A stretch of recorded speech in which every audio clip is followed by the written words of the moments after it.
Hello दोस्तों, नमस्कार। DR. Verma education में आपका स्वागत है। आज मैंने राजनीतिक सिद्धांत के अंतर्गत अगला नया चैप्टर फेबियन समाजवाद लेकर आया हूँ। फेबियनवाद के जनक सिडनी वेब हैं। इनका जन्म इंग्लैंड में हुआ। इसके अन्य समर्थक में Sydney Olivier, Graham Wallas, Annie Besant, George Bernard Shaw, Ramsay MacDonald, Pethick Lawrence, GDH. Cole आदि हैं। फेबियनवाद की शुरुआत लंदन के एक बुद्धिजीवी गुट द्वारा हुई। फेबियन सोसाइटी के सभी सदस्य विशेषज्ञ थे। सोसाइटी एक विशिष्ट वर्गीय संस्था थी जिसका उद्देश्य व्यावसायिक मध्य वर्ग को समाजवाद के प्रति सचेत करना था। यह चिंतन एवं वाद विवाद के लिए गठित की गई थी। ये लोग बिंथम और मिल के विचारों से प्रभावित थे। फेबियन शब्द सोसाइटी के एक सदस्य थोर मेयर द्वारा सुझाया गया।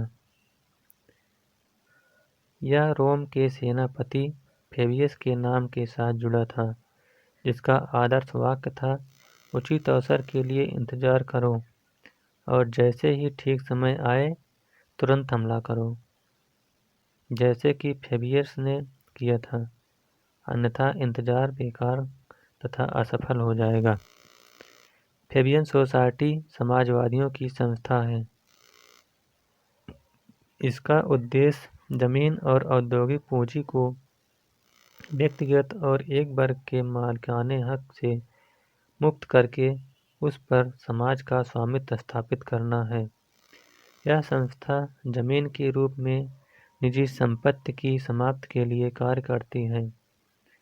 उन्होंने धन को सारे समाज की उपज मानते हुए उस पर समाज का नियंत्रण का समर्थन किया।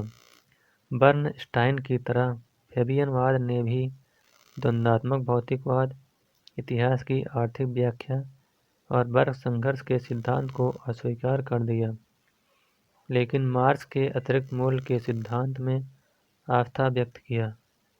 फेबियनवाद ने राज्य की समाप्ति का विरोध किया और राज्य को महत्व दिया।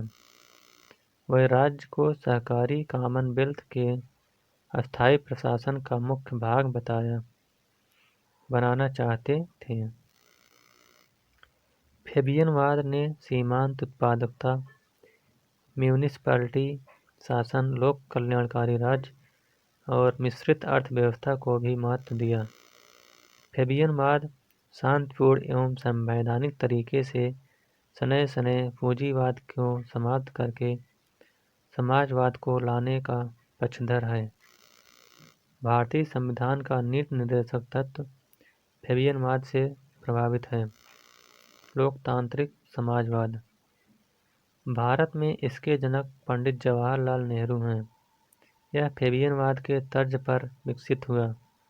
पंडित जवाहरलाल नेहरू ने भारत की बहुसंख्यक पिसती हुई गरीबी और पूर्व सोवियत संघ की यात्रा से प्रभावित होकर इस दिशा में कदम बढ़ाया, क्योंकि स्वतंत्रता के बाद गरीबों की संख्या पर्याप्त मात्रा में थी।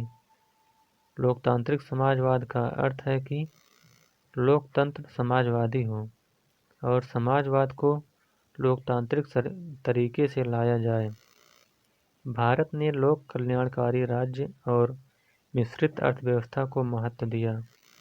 1955 में कांग्रेस ने तमिलनाडु के आवाड़ी अधिवेशन में समाजवादी ढांचे शब्द का प्रतिपादन किया। पंडित नेहरू ने भारत में गरीबों के कल्याण या समाजवाद की दिशा में बड़ा कदम उठाया। उन्होंने पंचवर्षीय योजनाओं का निर्माण किया, जिसमें पहली पंचवर्षीय योजना में कृषि को, दूसरी में उद्योग को, तीसरी में कृषि और उद्योग दोनों को, चौथी में आत्मनिर्भरता और पांचवीं में गरीबी दूर करो का नारा दिया। इसी को आगे बढ़ाते हुए गरीबों के कल्याण के लिए कई योजनाएं बनाई गई। 1969 में और 1980 में बैंकों का राष्ट्रीयकरण किया गया। जमींदारी उन्मूलन हुआ। निजी संपत्ति को हटाकर कानूनी अधिकार बनाया गया। प्रिवी पैसेज मौलिक अधिकार समाप्त किया गया। इस प्रकार विभिन्न सरकारें समय समय पर गरीबों के कल्याण के लिए कदम उठाए गए। तो इस प्रकार से ये पाठ समाप्त होता हुआ। अगर ये वीडियो आपको अच्छा लगे तो लाइक, शेयर और चैनल को सब्सक्राइब करिएगा। Thank you.